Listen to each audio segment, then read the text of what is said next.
রাবিয়া না? কেমন আছিস রাবিয়া? ভালো আছি। কতদিন পর তোর লগে দেখা হইলো। মা গো মা, তুই কেমন আছোস? আলহামদুলিল্লাহ ভালো আছি। তোর সাথে উনি কে? আমার জামাই, আর এটা হলো আমাগো মাইয়া। মাশাআল্লাহ, খুবই ভালো লাগলো তোর শেষ পর্যন্ত যে বিয়ে হয়েছে। তোর সাথে যে ঘটনা ঘটছে আমরা তো ভাবছি তোর কোনোদিন বিয়েই হইব না। আচ্ছা ঠিক আছে, আজকে তাহলে যাই, পরে আবার দেখা হইব না। ঠিক আছে। দাঁড়াও, যাই মানে? রাবেয়া, তোমার লোকে কি ঘটনা ঘটছে? কেন ওনারা মনে করছে তোমার কোনোদিন বিয়ে হইব না? কিছুই হয় নাই, ও এমনি কইতাছে এইসব কথা। চলো এখান থেকে যাই। না রাবেয়া, আমার জানতে হইব কেন তোমার বান্ধবীরা মনে করছে যে তোমার কোনোদিন বিয়ে হইব না। রাবেয়া আমার কোন তো, রাবেয়ার কি এমন হয়েছিল, কি কারণে আপনারা মনে করছেন যে রাবেয়ার কোনোদিন বিয়ে হইব না? দুলা ভাই, আপনি সব জানা শুনে রাবিয়ারে বিয়ে করেন না? সবকিছু জানি না শুনে বিয়ে করবো মানে? কি জানমু কি হয়েছে রাবিয়ার জীবনে? কিরে রাবিয়া, তুই দুলা ভাইরে কস নাই তুই যে বিয়ের আগে ধর্ষণ হয়েছিলি?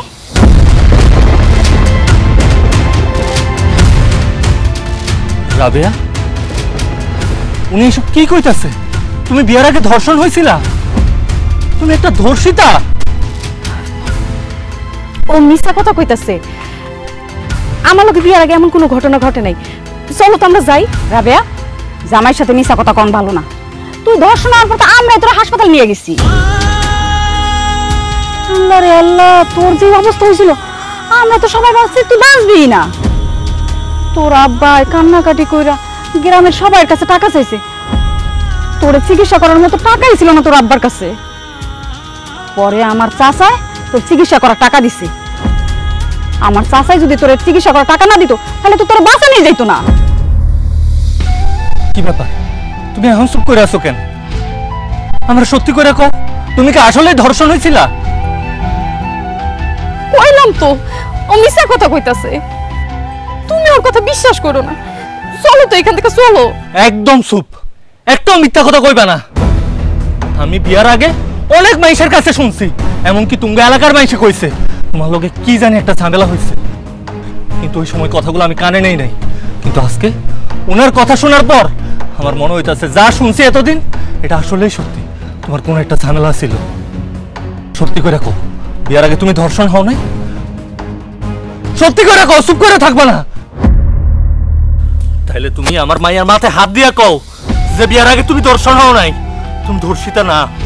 কি হইলো রাবে, চুপ করে আসো কেন? কথা কও, কও যে তোমার ধর্ষণ হয় নাই। আমার মাইয়ার মাথায় হাত রাখা আমি আর মিথ্যা কথা কইতে পারবো না। সুলেখা সত্যি কইতাছে, আমি বিয়ার আগে ধর্ষণ হয়েছিলাম। আমি একজন ধর্ষিতা নারী।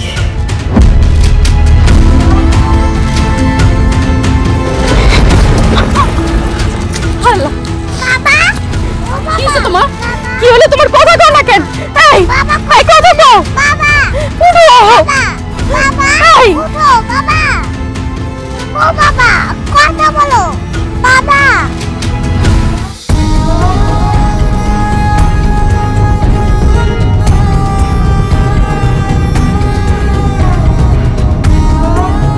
কামাল, তুই বৌমার লয়ে ঘুরতে গেলি, হঠাৎ করে ফিরে আসলি, কি হয়েছে? কামাল, তুই কাঁদতেছিস কেন? কি হয়েছে? মা, আমার অনেক বড় সর্বনাশ হয়ে গেছে। আমার এই মুখ আমি আর কাউরে দেখাইতে পারব না। রাস্তায় বাইরে এলে মানুষ আমার সিসি করবো, জুতা ভিড়া করবো। কি করছ তুই? রাস্তায় বাইরে কেমন তোর মানুষ সিসি করবো, জুতা মারবো, আমি তো বুঝতেছি না। কারণ কারণ আমার বউ একটা ধর্ষিতা। একটা ধর্ষিতা মেয়ে নিয়ে আমি সংসার করতেছি। খবরদার কামাল, তুই আমার বৌমারে নিয়ে একদম বাজে কথা বলবি না। তোরে কে বলছে আর বৌমা ধর্ষিতা? আজকে রাস্তা দিয়ে আসার সময় ওর এক বান্ধবীর সাথে দেখা হয়েছিল। ওর বান্ধবীর কাছ থেকেই জানতে পারি বিয়ার আগে ওর ধর্ষণ হয়েছিল। ধর্ষিত হইয়া হাসপাতালে মরার মতো অবস্থা হয়েছিল। মা, আচ্ছা মা, আমার একটা কথা কও তো, তুমি আমার এত বড় একটা সর্বনাশ কেন করলা? আমার জীবনটা কেন নষ্ট করে দিলা মা? দুনিয়ায় কি আর কোনো মায়া ছিল না? এমন একটা ধর্ষিতা মায়ার লগে তুমি কেন আমার বিয়া দিলা? এই বান্দির বাচ্চা বান্দি, তুই যে বিয়ার আগে ধর্ষণ হইছস, তুই ধর্ষিতা ছিলি, তুই কষ্টাই কেন করে? হ্যাঁ আম্মা, আমি এই বিয়া করতে চাই নাই। আমার আব্বা আম্মা আমারে জোর করে বিয়া দিছে। বিশ্বাস করেন, আমি বিয়ার আগে আপনাদের সব সত্যি কথা কইয়া দিতে চাইছিলাম, কিন্তু আমার আব্বা আম্মা কইছে আমি যদি আপনাদের সত্যিটা কইয়া দেই তাইলে তারা বিষ খেয়ে মরে যাইব। আমার আব্বা আম্মা পরিবারের লোকজন সবাই মিলে আমার জোর করে বিয়া দিছে। আর আমি আমার আব্বা আম্মার জীবন বাঁচাইতে গিয়েই এতদিন চুপ ছিলাম, আপনাদের কাছে কিছুই কই নাই। এই বান্দির বাচ্চা, তুই তোর বাপ মার জীবন বাঁচাইতে গিয়ে আমার পোলার জীবন নষ্ট করছস। তোর মতো একটা নষ্ট মাইয়া নিয়া আমার পোলা সংসার করছে। হায় আল্লাহ, এই কথা যদি আমার মাইয়ার জামাই জানে যে আমার পোলার বউ ধর্ষিতা, তাইলে তো আমার মাইয়ার সংসার ভাঙ্গা যাইবো। বাজান রে, ও বাজান, আত্মীয় স্বজন যদি জানে যে আমার পোলার বউ ধর্ষিতা, তাইলে আমরা কেমনে মুখ দেখাবো? আমার মান সম্মান তো সব শেষ হয়ে যাইবো গা। এখন কি করবো রে বাজান? ওই ক আমারে কে তোর দর্শন করছে? হক, তোরে কেন দর্শন করছে তুই কহ। না না না, এটা আমি কইতে পারবো না। তোর কইতে হইব, আমার জানতে হইব যে কে তোর ধর্ষণ করছে। আল্লাহ দোহাই লাগে, তুমি এই কথা আমার জিগায়ও না। আমি কইতে পারবো না কে আমার এত বড় সর্বনাশ করছে। তোরা তো লাগবো না 12 বাতারি। তুই যে বিয়ার আগে 12 বারের লাগে প্রেম করছিলি, তোর এই প্রেমিকটা তোর দর্শন করছে। আমার বিশ্বাস করে, বিয়ার আগে আমি কোনো প্রেম প্রীতি করি নাই। আমার কোনো প্রেমিক আমার এত বড় সর্বনাশ করে নাই। তাইলে তোর কইতে সমস্যা কি? কে তোর ধর্ষণ করছে? তুই এখন এই মুহূর্তে আমারে কবি কে তোর সর্বনাশ করছে, কে তোর ধর্ষণ করছে। তুই যদি আমার এখন না কস, তাইলে এই জায়গায় তোর সামনে আমি বিষ খাই আমার প্রাণ দিয়ে দিব। না না, তুমি এই কাম করো না। তাহলে ক, কে তোর ধর্ষণ করছে? আমার খালু।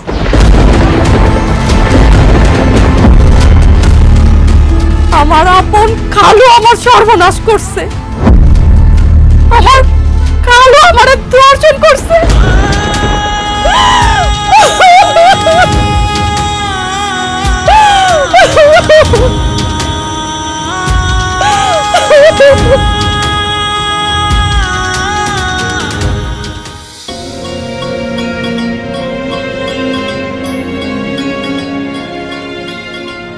চলো, অনেক রাত হইছে, ভাত খাইবা।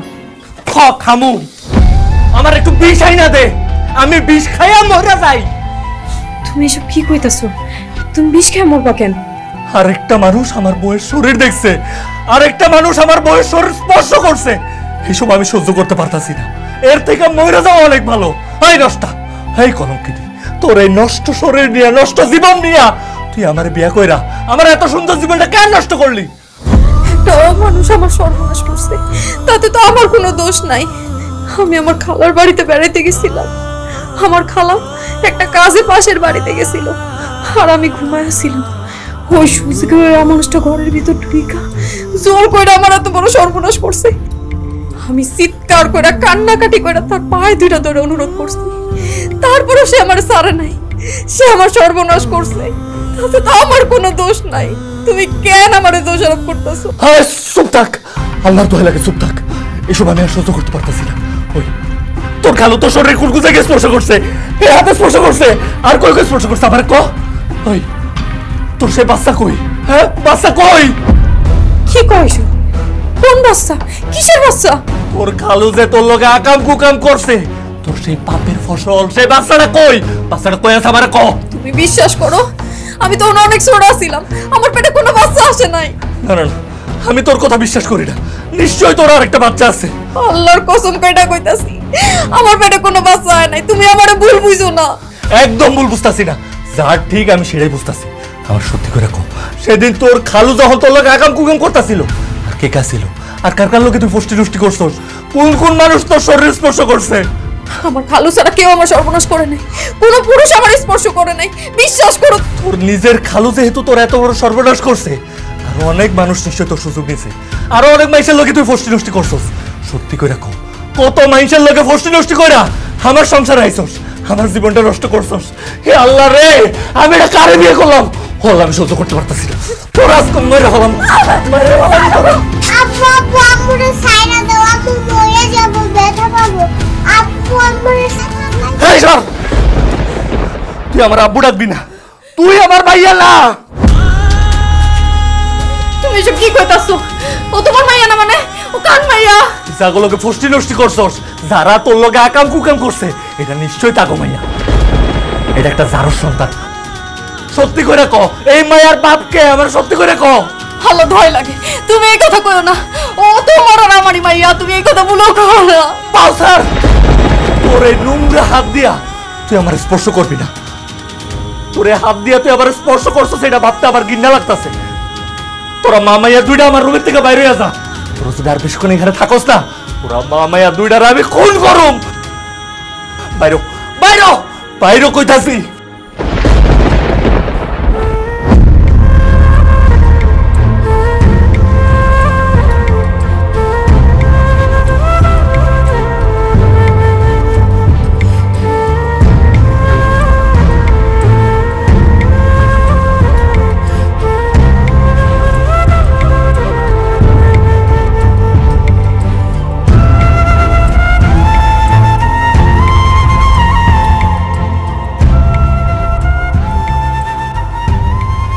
আচ্ছা আম্মু, আব্বু তোমার এই ঘাট ধাক্কা দিয়ে বিয়ে কইরা দিল কেন?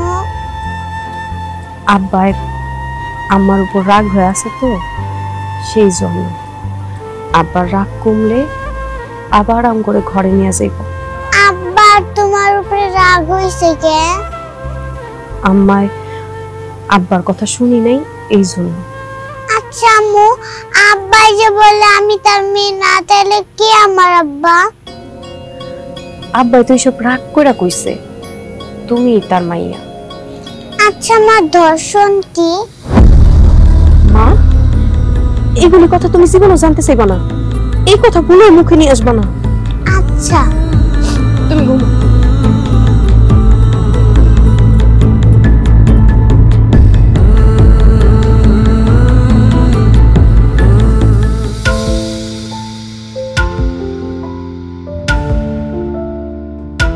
রাবেয়া, রাবেয়া, এই দাঁড়ান, আপনার জন্যই তো অপেক্ষা করতেছিলাম। জামাই বাবাজি, হঠাৎ করে খবর দিলে যে, কোনো সমস্যা হয়েছে নাকি? আপনারে আমি একটা ভালো মানুষ মনে করছিলাম, কিন্তু আপনি তো ভালো মানুষ না। আপনি হলেন একটা বাটপার, একটা সিটার, একটা প্রতারক, একটা মিথ্যাবাদী। আপনি বাবাজি এইসব কি কইতেছো? আমি কি বাটপারি করলাম? কোথায় মিথ্যা কথা বললাম? কি মিথ্যা বলছি? এই হারামির বাচ্চা, তুই জানোস না তুই কি মিথ্যা কথা কইছস? তোর এই যে নষ্ট মাইয়াটা আমার লগে বিয়া দেওয়ার আগে সে যে একবার ধর্ষিত হয়েছিল, এই কথা আমার জানাস নাই কেন? আর সেই কথা তোর মায়ারই আমার জানাইতে না করছস কেন? তুই কি ভাবছিলি সত্য কোনোদিন চাপা থাকে? সত্য কোনোদিন চাপা থাকে না। জামাই বাবাজি, আমার মেয়েটা সর্বনাশ হওয়ার পর এলাকায় মেয়েটা যাইতে পারতো না। যেখানে যাইতো মানুষ শুধু সিসি করতো, আজে বাজে কথা কইতো। আমার মেয়েটারে বিয়ে দিতে চাইছিলাম, কত পাত্র এসে ফিরে গেল। যখনই সত্যি কথাটা জানে, কেউ আর বিয়ে করতে চায় না। সেই জন্যেই তোমার আর তোমার মার কাছে সত্যটা গোপন কইরা আমার মেয়েটারে তোমার কাছে বিয়ে দিছি। বাবারে, সব বাবাই চায় তার মেয়েটা সুখে থাকুক, শান্তিতে থাকুক। আমার মেয়ের সুখের জন্য আমি কথাটা গোপন করছিলাম।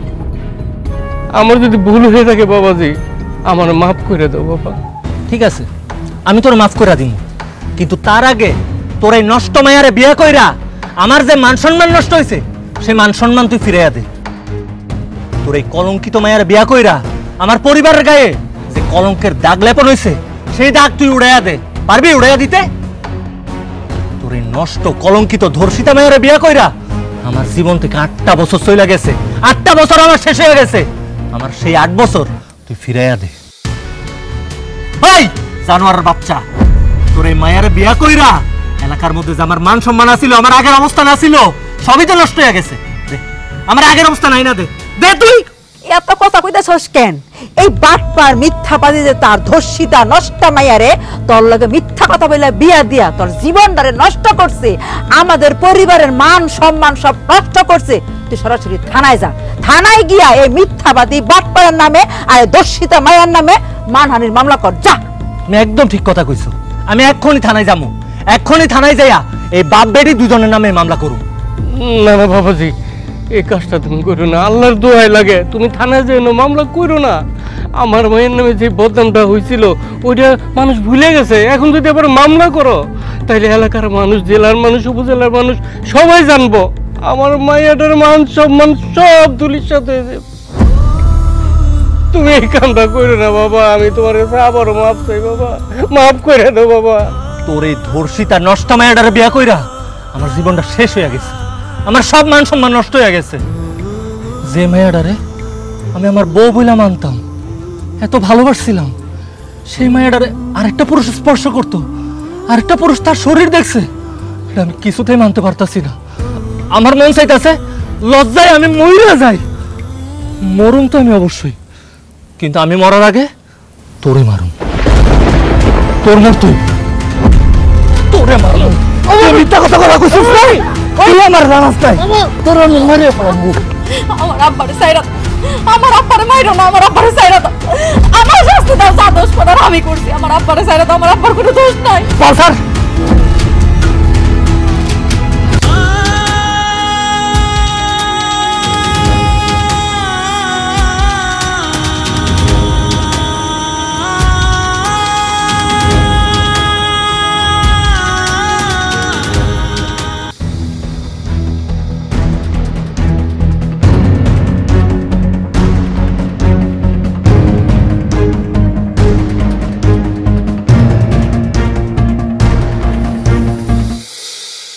এই কামালাই খারা,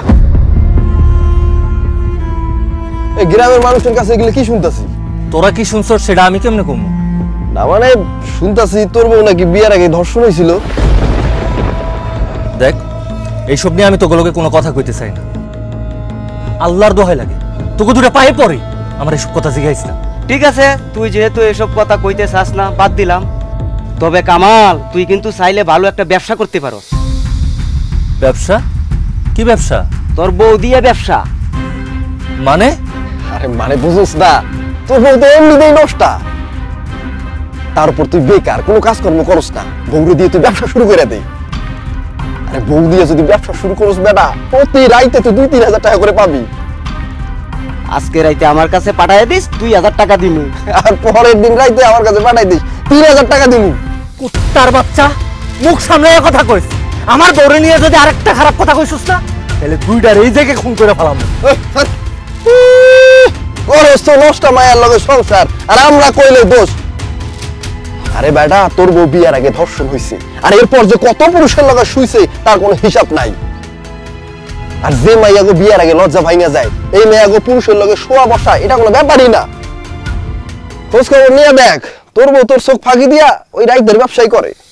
আল্লাহর দোহাই লাগে, আমার এইসব কথা আর কইস না। আমি শুনতে পারতাছি না, আমি সহ্য করতে পারতাছি না। তোরা যা, আমার সামনে দিকে যা। ঠিক আছে যাইতাছি, তবে আমরা যে বুদ্ধিটা দিলাম তোর বউরে নিয়ে ব্যবসা করার, এটা কিন্তু খারাপ না। তুই ভাইবে চিন্তা দেখতে পারোস, কি কস মকবুল? চল।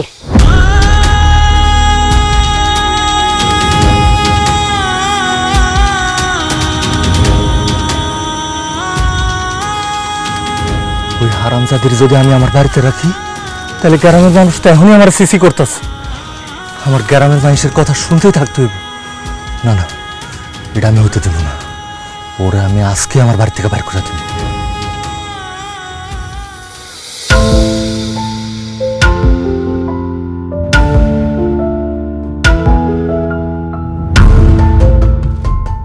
অনেক দেরি হয়ে গেছে, সামনে থেকে সরো, রান্না বসানো। এটা তুমি কি করলা? তোর মতো এমন একটা নষ্টা কলঙ্কিনী মহিলা রান্না করব, আর সেই রান্না আমি খামু, এটা তুই ভাবলি কেমনে? তুই এখন এই মুহূর্তে আমার বাড়ি থেকে বাইরে যা। এইসব তুমি কি কইতাছো? আমি তোমার বাড়ি থেকে বাইরে যাবো কেন? তুই এই বাড়ির থেকে বাইর হবি, কারণ তোর লগে আমি সংসার করবো না। দাঁড়িয়ে রইছিস কেন? বাইরে হ। আল্লাহ দোহাই লাগে, তুমি আমারে মারো কাটো যা খুশি শাস্তি দাও, তারপরে তুমি আমার লোকে সংসার করবে না এমন কথা কইও না। আমি তোমার ছেড়ে তোমার সংসার ছেড়ে কোথাও যাবো না। তুই যাবি না, তোর বাপ যাইবো। তোর মতো নষ্টা কলঙ্কিনী ধর্ষিতা একটা মহিলা যদি আমগো বাড়িতে থাকোস, তাইলে এলাকার মানুষ আমগোরে সিসি করবো, আমগোরে কথায় কথায় অপমান করবো। আর তুই যদি আমগো বাড়িতে থাকোস, আমগো বাড়ির রায় উন্নতি কমে যাবে। আর সেটা তো আমি হইতে দিব না। তাই এই বাড়িতে তোর আমি থাকতে দিব না। এই বাড়ি থেকে বাইরে বাইরে, আমার সংসার থেকে বাইরে। না না, আমি মরে গেলে ওই সংসার ছেড়ে যাবো না। আম্মা, আম্মা এদিকে আয়। আম্মা আমারে, হ্যাঁ আম্মা, আম্মা আপনার ছেলে দেন না কি কইতাছে, সে নাকি আমার লগে সংসার করবো না, আমার এই বাড়ি ছেড়ে চলে যেতে কইতাছে। আম্মা তার একটু বুঝান না, আমি তারে ছাড়া বাঁচবো না, তারে আমি অনেক ভালোবাসি। এসব পিতলা পিত দেখায়া এখন লাভ হইব না। আমার পোলায় যা কইছে ঠিকই কইছে, রাস্তাঘাটে বাইর হইতে পারি না, আর নানা রকম বাজে কথা বলে। কয়দিন পর আমার মাইয়া আর মায়ের জামাই আমার বাড়িতে বেড়াইতে আসবো, তারা আসার আগে তুই বাড়ি ছেড়ে চলে যাবি। আম্মা, শেষ পর্যন্ত আপনি ওই বাড়ি ছেড়ে আমার চলে যেতে কইতাছেন? আপনি একজন নারী হয়ে আরেকটা নারী সংসার ভাঙার কথা কইতাছেন? আজকে যদি আমার জায়গায় আপনার মাইয়া থাকতো, তাহলে কি আপনি পারতেন এই কথা কইতে? খবরদার, তোর মতো এমন একটা নষ্টা দর্শিতা মহিলার সাথে আমার বোনের তুলনা করবি না। তোর লগে আমি সংসার করবো না, তোরা আমি ডিভোর্স দিব। বাইর হ, বাইরে যা আমার বাড়ি থেকে। আমি যাবো না, আমি যাবো না এই বাড়ি ছেড়ে।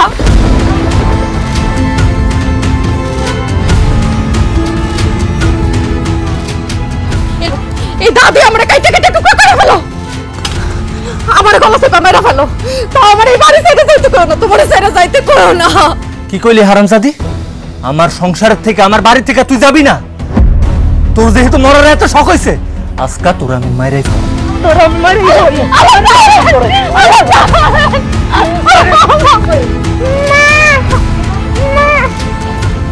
থাক বাবা, এই মশা মাইরা হাত নষ্ট করিস না। এই নষ্ট মহিলারে মারলে থানা থেকে পুলিশ আইয়া তোর ধরে নিয়ে যাইব, তখন তোর জেল হইব, তোর ফাঁসি হইব। হোক আমার জেল, হোক আমার ফাঁসি, আমি এখন আর কোনো কিছুর পরোয়া করি না। ওই তুই শোন, যেমনে করে আরেকটা পুরুষ তোর শরীর স্পর্শ করছে না, এখন থেকে একই রকম ভাবে আমিও আরেকটা ভাইয়ার শরীর স্পর্শ করুম। তুই যেমনে আরেকটা পুরুষের সাথে রাত কাটাইছস, এখন থেকে আমি অন্য একটা ভাইয়ার লোকে রাত কাটাবো। আম্মা, তুমি আমার খালা তোমার ফাতেমারে খবর দাও, ওরা আমাকে বাড়িতে আইতে কও, আইতে কও।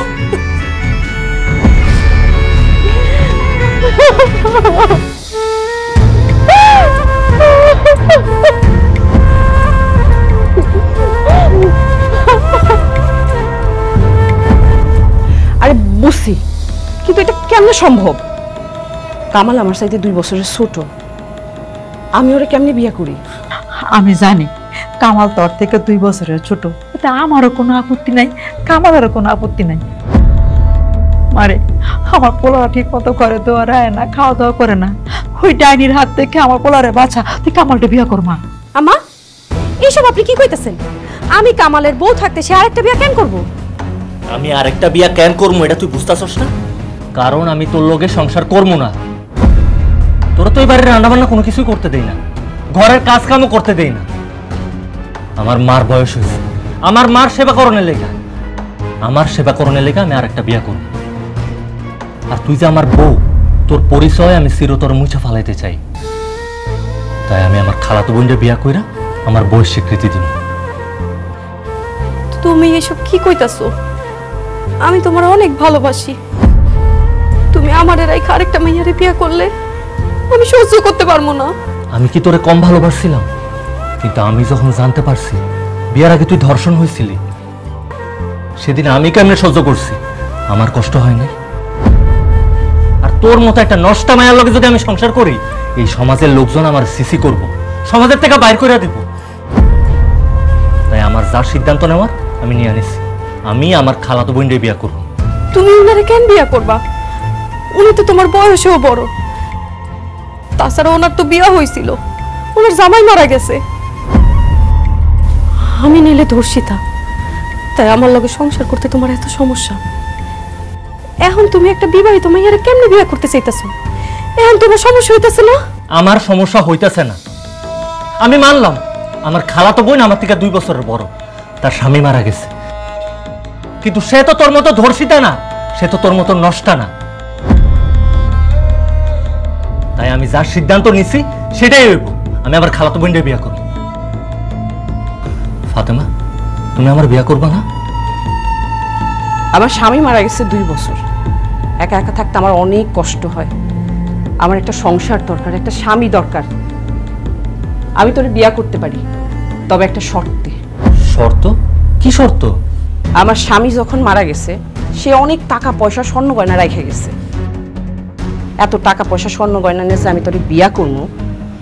আমি কি সতীনের সংসার করবো নাকি? তুই যদি আমার বিয়া করতে চাস তাহলে ওর এই বাড়ির থেকে বাইর করে দিতে হইব, তাইলে আমি তোরে বিয়া করবো। ফাতেমা একদম ঠিক কথা বলছি। আমিও চাই না এই ডাইনি নষ্টা মেয়ে আমার বাড়িতে থাকুক। শোন, তোর যদি লজ্জা থাকে না, তুই এ বাড়িতে থাকবি না।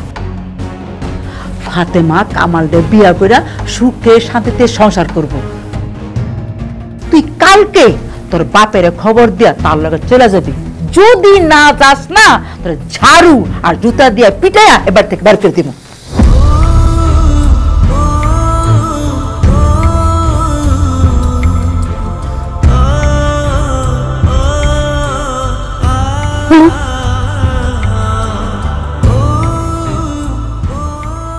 তুমি যেহেতু আমার এই স্ত্রীর মর্যাদা দিতে চাইতেছো না, দিও না।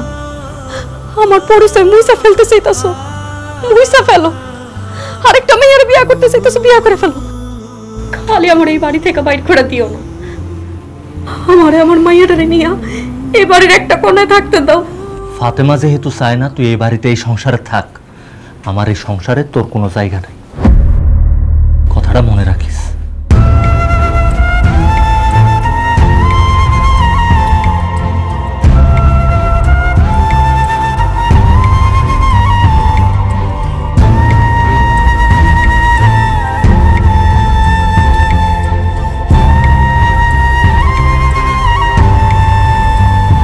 আপা, আপা, ফাতেমা আপা, কে?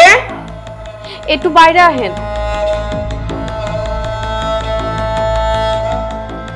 কিরে, তুই এত রাইতে চিল্লা পাল্লা করে আমার ডাকতাছস কেন? আপা, আপনার লগে কিছু কথা ছিল, এই জন্য ডাকতেছিলাম। আমার লগে তোর কিসের কথা? আপা, আপনি একজন নারী হয়ে তো নারীর দুঃখ বুঝবেন। আমি নারী হয়ে আরেকজন নারীর দুঃখ বুঝব, সেটা আরেকজনের। তোর দুঃখ আমি বুঝব না, তোর দুঃখ আমারে কয়া কোনো লাভ নেই। আপা, একটু দয়া করেন আপা। আপনি আমার স্বামীরে বিয়ে করতে চাইতেছেন তো, তাতে আমার কোনো সমস্যা নাই। বিয়ার পরে আমি আমার স্বামীর ভাগ কোনোদিনও আপনার কাছে চাইতে আমো না। আমি আমার স্বামীর ভাগ আপনার উপরে ছাইড়া দিলাম। এই বাড়িতে আপনি যেইভাবে চাইবেন আমি ওইভাবেই চলবো।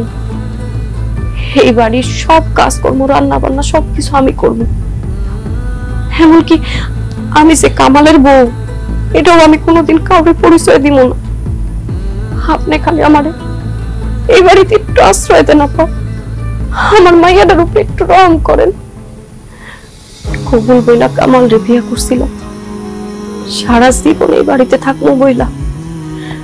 মরণ ছাড়া এই বাড়ি থেকে কোনোদিনও বের হবো না, এইটাই শপথ নিয়েছিলাম। আপা, আপা একটু রহম করেন, আমার এই বাড়িতে আশ্রয় দেন। তোর এই বাড়িতে কোনো আশ্রয় হইব না, তোর এই বাড়িতে কোনো কাজ করা লাগবো না। আমার স্বামীর সংসারের কাজ আমি সব করতে পারবো। আর মাইয়া মানুষ আগুনের মতো, পোলা মানুষ হইতাছে মোম। আগুন যদি মোমের কাছে যায়, মোম কি গলবো না? তেমনি তুই যদি কামালের আশেপাশে দিয়া ঘোরাঘুরি করস, একদিন না একদিন কামালের তোর প্রতি মায়া লাগবে, তোর প্রতি ভালোবাসা আইসা পড়বে। তখন আমারই রাইখা সে তরে ভালোবাসতে চাইব, এইটা আমি কোনো দিন মাইনে নিতে পারবো না। তাই তরে আমি এই বাড়ির কোনো জায়গায় দেখতে চাই না। তুই কোনো দিন এই বাড়িতে থাকতে পারবি না। আর আমার ফাইনাল সিদ্ধান্ত, তুই এইখানে থাকতে পারবি না, তোর এখান থেকে চলে যাইতে হবে। মগের মূল্য পাইছস? আমি আমার স্বামীর বাড়ি ছেড়ে চলে যাবো? কখনোই না। অনেক চুপ আছিলাম, অনেক সহ্য করছি, আর সহ্য করবো না। আমি বিচার বসামু, সালিশ বসামু। আমি দেখা নেবো তুই আমার স্বামীরে কেমনে বিয়া করিস, আর আমার স্বামীর বাড়ি থেকে কেমনে বের করিস। আমিও দেখা নিব তুই কেমনি আমার কাছ থেকে কামাল নিতে পারস, তুই কেমনি এই বাড়িতে থাকতে পারস। কি সিদ্দিক মিয়া, আমাগো গ্রামবাসীরে সবাই রে যে এখানে ডাইকা উপস্থিত করছো, ঘটনাটা কি একটু খুলে কত দি। আফতাব ভাই, আমার মায়ের আপনাকে কামালের কাছে বিয়ে দিছি আজকে 7-8 বছর হয়ে গেছে। আমার একটা নাতনিও আছে, সেও বড় হয়ে গেছে। এখন কামাল বলতেছে সে নাকি আরেকটা বিয়ে করব, আমার মায়ের সাথে সংসার করব না। তার বয়সে বড় তার খালাতো বোন আছে না, ওই যে এখানে বসা, হ্যাঁ নাকি সে বিয়ে করব। আফতাব ভাই, আমার মায়ের সংসারটা আপনারা বাঁচান, আমার মায়ের জামাইরে বুঝান আপনারা, সে যেন আমার মায়ের সাথে সংসারটা করে, আরেকটা বিয়ে যাতে না করে। আমার জামাই বাবাজি যদি আমার মায়ের তালাক দিয়ে আরেকটা বিয়ে করে ফালায়, তাহলে আমার মায়েরটা বাঁচবো না। আফতাব ভাই, কি ব্যাপার কামাল, তুমি তোমার বউর লগে সংসার না কইরা আরেকটা বিয়ে করতে চাও, কারণ কি? চাচা, বিষয়টা এতদিন আপনি জানার কথা, কিন্তু আপনি যেহেতু জানেন না, আমি আপনার খুইলা বলতেছি। আমি এতদিন যার সাথে সংসার করছি, যারে আমার বউ বলে মানছি, সে একটা নষ্টা, সে একটা কলঙ্কিনী, সে একটা ধর্ষিতা মহিলা। কি কইতেছস তুই? তবু নষ্টা, ধর্ষিতা? ঠিকই কইতাছি চাচা, বিয়ার আগে আমার বউ ধর্ষণ হয়েছিল, আর সেই কথাটা তার বাবা আমার কাছে, আমার মার কাছে, আমার পরিবারের কাছে গোপন কইরা এই ধর্ষিতা মায়ের সাথে আমার বিয়া দেয়। আর এই কথাটা আমি কিছুদিন আগেই জানতে পারি। আচ্ছা চাচা, আমার একটা কথা কোন তো, আপনি যদি আজকে আমার জায়গায় থাকতেন, আপনি কি এই মায়ের লগে সংসার করতেন? এই মায়াটা একটা নষ্টা, একটা ধর্ষিতা, একটা কলঙ্কিনী, চাই না এই মেয়েটা আর আপনার ঘরে রাখতেন? জীবনও না। এই অসভ্য মহিলা, তুই যে বিয়ের আগে দর্শন হইছ, সেইটা তোর জামাইয়ের কাছে গোপন রাখছস কে? চাচা, আমি ভুল করছি, অন্যায় করছি। আপনারা যা শাস্তি দিবেন আমি মাথা পাইতা নিব। শুধু আমার স্বামী আর আমার সংসার থেকে আমার আলাদা করেন না, আমার উপর একটু রহম করেন চাচা। চুপ করো সভ্য, নিজের ইজ্জত অন্য পুরুষের সাথে বিলাই দিয়া তারপরে আবার স্বামীর সংসার করতে চাও, তোমার লজ্জা করে না?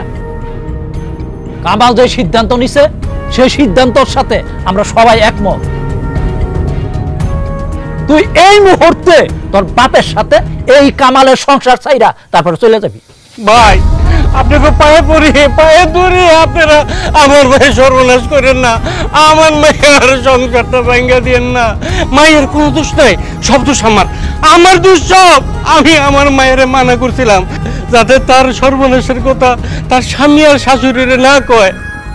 যা শাস্তি দেওয়ার আমার দেন, আমার মায়ের সংসারটা ভাঙ্গেন না আপনারা। তাইলে তুই তোর মায়া যে বিয়ার আগে দর্শন হয়েছিল সেটা গোপন রাখতে তুই শিখাই দিছিলি, তাইলে তো বড় কালপিট হইছস তুই। এই বইয়ের হইছসকে ওর গালে 10টা করে জুতার বাড়ি দে।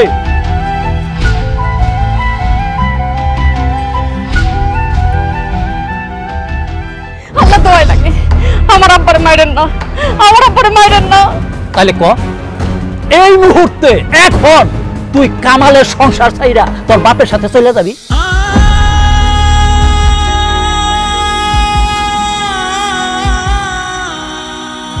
আমি চলে যাবো, তো যাওয়ার আগে আপনার কাছে আমার একটাই অনুরোধ, আমার মাইয়াদের আমার হাতে তুইলা দেন। আমি তো কিছুই পাইলাম না, আমি কিছু চাইও না, আমি শুধু আমার মাইয়াডারে চাই, আমার মাইয়াডারে দেন, আমি চলে যাবো। কিরে কামাল, তুই কি কস? তোর মায়া কি তোর লগে রাখবি না ওর মার লগে দিয়ে দিবি? মা তুমি কি কও? আমার নাতনি যেহেতু এখন অনেক ছোট, তাই তার মার কাছে থাকাই ভালো। কিন্তু আমার নাতনি বড় হয়ে গেলে আমরা ফিরিয়ে নিয়ে আসবো, তখন তারা বাধা না দেয়। তাহলে ঠিক আছে, আজকে রায় তো হয়েই গেল। কামালের বউ দর্শিতা নষ্ট মহিলা। এই মহিলা যদি আমাকে গ্রামে থাকে তাইলে আমাকে মান ইজ্জত কোনো কিছুই থাকে না। তাই কামালের সংসার ছাইরা আমাকে গ্রাম ছাইরা এই মুহূর্তে চলে যাই। তার মায়ারে সাথে করে নিয়ে যাইতে পারবো ঠিকই, কিন্তু সিদ্দিক মিয়া এই কামাল যখন এই মায়েরে চায় তখন কামাল আবার ফিরাই নিয়ে আইতে পারবো। এখন এই মুহূর্তে এই মায়ারে লইয়া এখান থেকে চলে যাও। ভাবি এই বাচ্চাটারে ওর মার কাছে পাঠাও।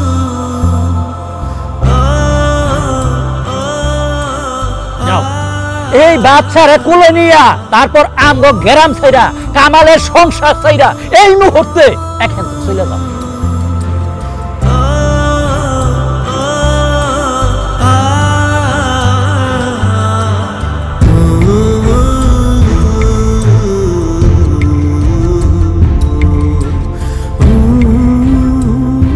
দাঁড়া আসো কেন, যাও।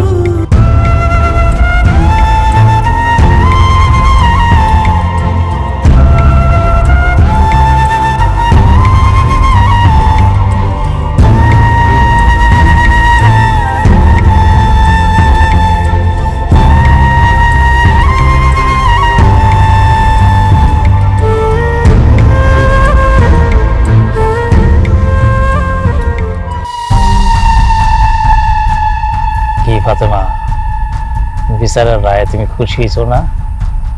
হ্যাঁ চাচা, বিচারের রায় আমার খুব পছন্দ হয়েছে। আমি বলছিলাম এই মাইয়া যেন এই বাড়িতে কোনোভাবেই না থাকতে পারে, আর আপনি সেইভাবেই রায় দিচ্ছেন। আমি আপনার উপরে অনেক খুশি। খালি তুমি খুশি হইলেইব, আমারে খুশি করবা না? চাচা, আপনার লগে আমার কথা হয়েছিল, আমার পছন্দ মতো যদি আপনি রায় দেন তাহলে আমি আপনাকে ৫,০০০ টাকা দিব।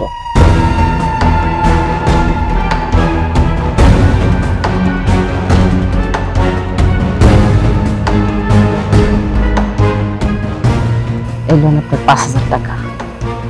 এবার খুশি তো? হ্যাঁ, আমি অনেক খুশি। ওই ফাতেমা, একটা কথা, তুমি যে আমার বিচারের রায়ের জন্য ৫,০০০ টাকা দিছো, এইটা যেন এই ৩ জন ব্যতীত আর কেউ না জানে। কারণ বুঝতেই তো পারো আমি এলাকার বিচার আচার করি। কেউ যদি জানতে পারে যে ৫,০০০ টাকার বিনিময়ে আমি তোমার এই রায়টা দিছি, তাইলে কিন্তু এলাকার মধ্যে আমার মান সম্মান কিচ্ছু থাকবো না।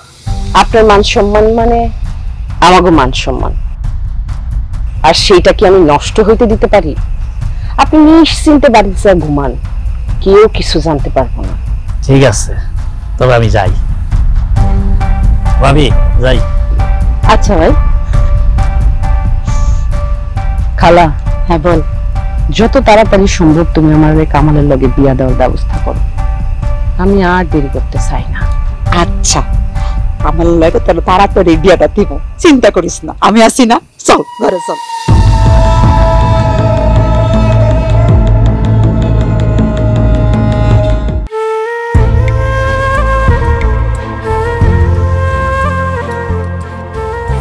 মারে, যখন আমি বুঝতে পারছি তুই আমার গর্বে আইসস, তখন আমি এত খুশি হইছি, মনে হইছে দুনিয়াতে আমার তে সুখী মানুষ আর একটাও নাই। 10 মাস 10 দিন তোরে গর্বে ধরছি, জন্ম দিছি, কত কষ্ট করছি। ভাবছিলাম তোরে পড়ালেখা শিখায় মানুষের মতো মানুষ বানাবো, কিন্তু তার হইল না। আমারে তুই মাফ করে দিস মা। মা, তুমি এরকম কথা বলতেছো কে? কারণ আমি তোরে মাইরা ফেলাম।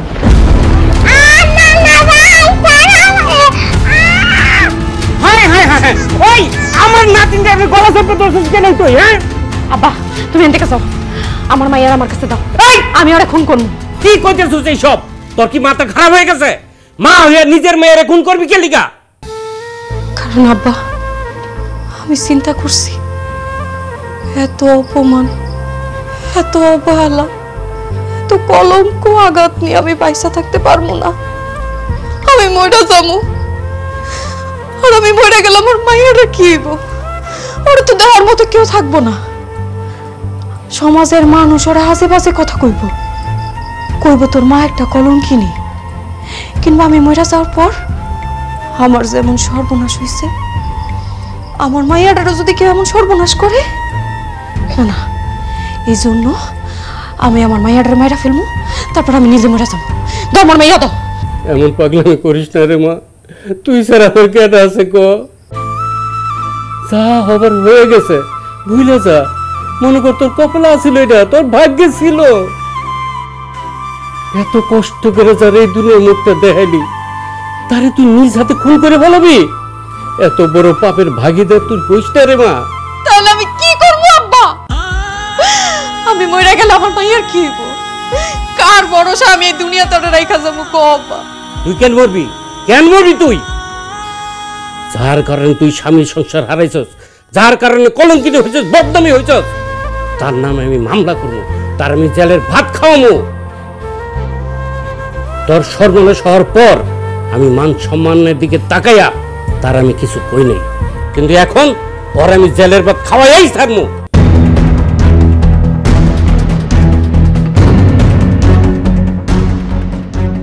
আব্বা আমার যে সর্বনাশ করছে আমার খালু, সে এখন কই? এত এতদিন গ্রামে আসেন না, শুনছে আবার গ্রামে ফিরছে, বাড়িতেই থাকে।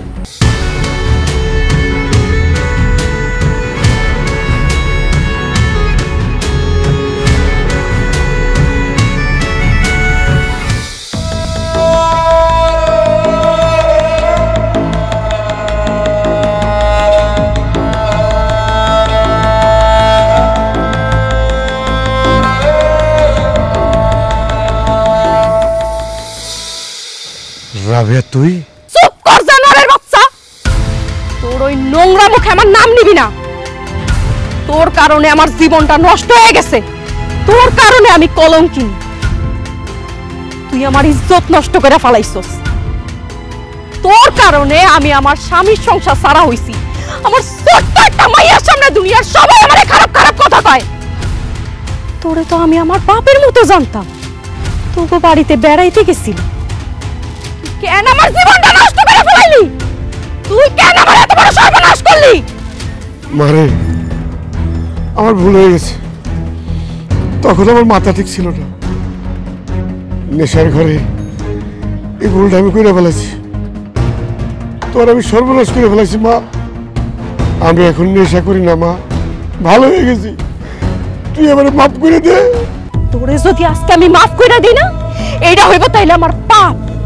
আজকে তোরে আমি খুন করবো, এই দা দিয়া তোরে টুকরা টুকরা করবো।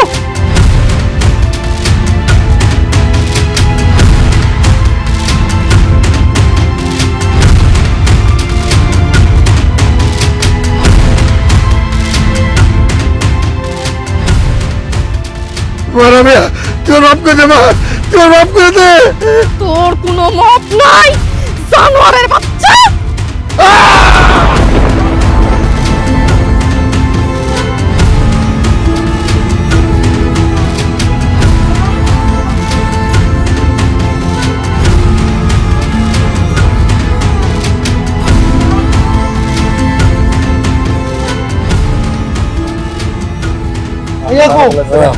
পুলিশের তো জানে তো। পুলিশ খবর দেন, খবর দেন, ফোন দেন, জলদি করেন, জলদি করেন।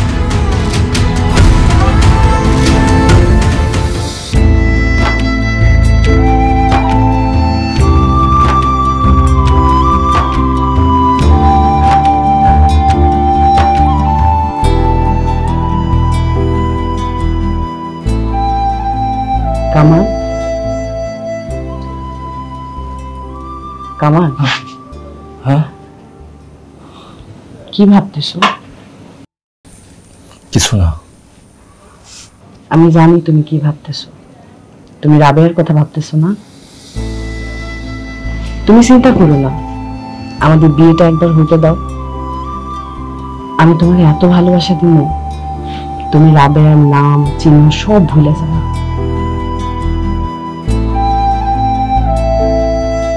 দুলাভাই, দুলাভাই, দুলাভাই, আপনি এখানে? আপনি কিছু শোনেন নাই? কেন, কি হইছে? কি শুনবো? রাবেয়া ওর খালুরে খুন করছে। কি? রাবিয়া ওর খালুরে খুন করছে?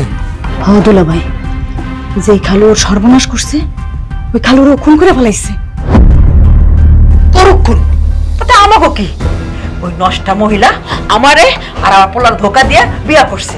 নিশ্চিত বিয়ার আগে নষ্টা মহিলার পেটে বাচ্চা ছিল। ও খুন করুক, ওর ফাঁসি হোক, যা খুশি তাও, তাতে আমার কিচ্ছু যায় আসে না, আর কিছু জানিও না। যত এখান থেকে। না খালাম্মা, রাবেয়ার বিয়ের আগে রাবেয়ার পেটে কোনো বাচ্চা আসে নাই। রাবেয়া যখন খুব ছোট ছিল তখন ওর খালু ওরে ধর্ষণ করছে। রাবেয়া মরে যেতেছিল, অনেক কষ্টে ডাক্তার ওরে বাঁচাইছে। সুস্থ হওয়ার পর রাবেয়া কারো মুখ দেখাইতে পারতো না, নানান জনে নানান কথা কইত। রাবেয়ার যখন বিয়ের বয়স হইল, অনেক বিয়ে তার ভেঙে গেল। এই জন্য রাবেয়ার বাপ কথাটা গোপন রাইখা আপনার ছেলের কাছে বিয়ে দিচ্ছে। খালাম্মা, রাবিয়া বিয়ে করতে চায় নাই, ওর বাপ মা আত্মীয় স্বজন সবাই মিল্লা জোর করে বিয়ে দিচ্ছে। রাবিয়ার সাথে আমার ছোট্ট একটা ঝামেলা হয়েছিল, সেই জন্য রাবিয়ার সংসারে ঝামেলা লাগানোর জন্য দুলাভাইরে আমি সেদিন এই কথাগুলো কইছিলাম। কিন্তু ওর যে এত বড় ক্ষতি হয়ে যাবে এটা আমি বুঝতে পারি নাই।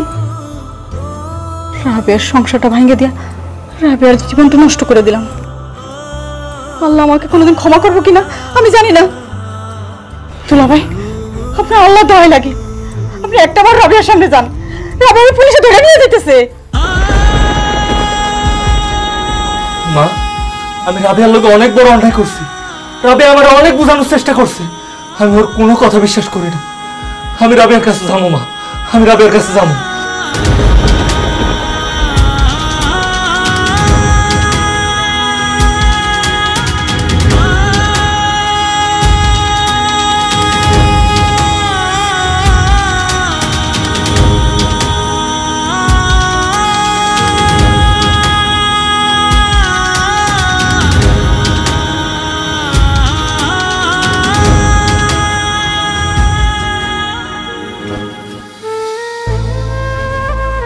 রাবিয়া, এটা তুমি কি করলা?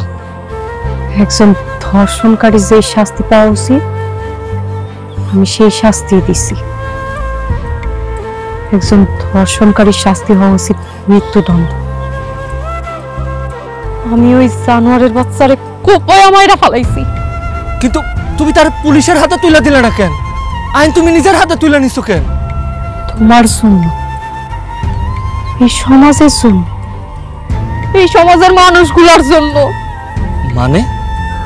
আমারে ধর্ষণ করছে, এখানে আমার কি দোষ ছিল? আমি তো ছোট্ট একটা মাইয়া ছিলাম, খালার বাড়িতে বেড়াইতে গেছিলাম, হলু আমারে জোর কইরা সর্বনাশ করলো।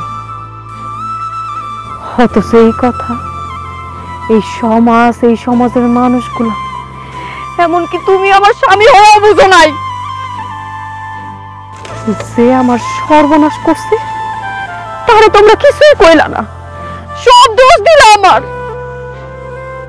অথচ তোমরা যদি আমার সর্বনাশের কথা হই না আমার পাশে দাঁড়াইতা, আমারে সাপোর্ট করতা, যে আমারে ধর্ষণ করছে তারে শাস্তি দেওয়ার ব্যবস্থা করতা, তাইলে আজকে আমার আইন নিজের হাতে তুলে নিতে হইতো না। তোমাকে কারো কোনো দোষ নাই, সব দোষ আমার। কারণ আমি যে নারী, এই সমাজের মানুষগুলা নারী কোনো দোষ করলে ভালো করে দেখে, কিন্তু পুরুষের দোষ চোখে পড়ে না। আমি একজন নারী, সেই জন্য তোমরা আমার কথা কেউ শুনো নাই। তাই যে আমার সাথে অন্যায় করছে তার বিচার আমি নিজের হাতে করছি।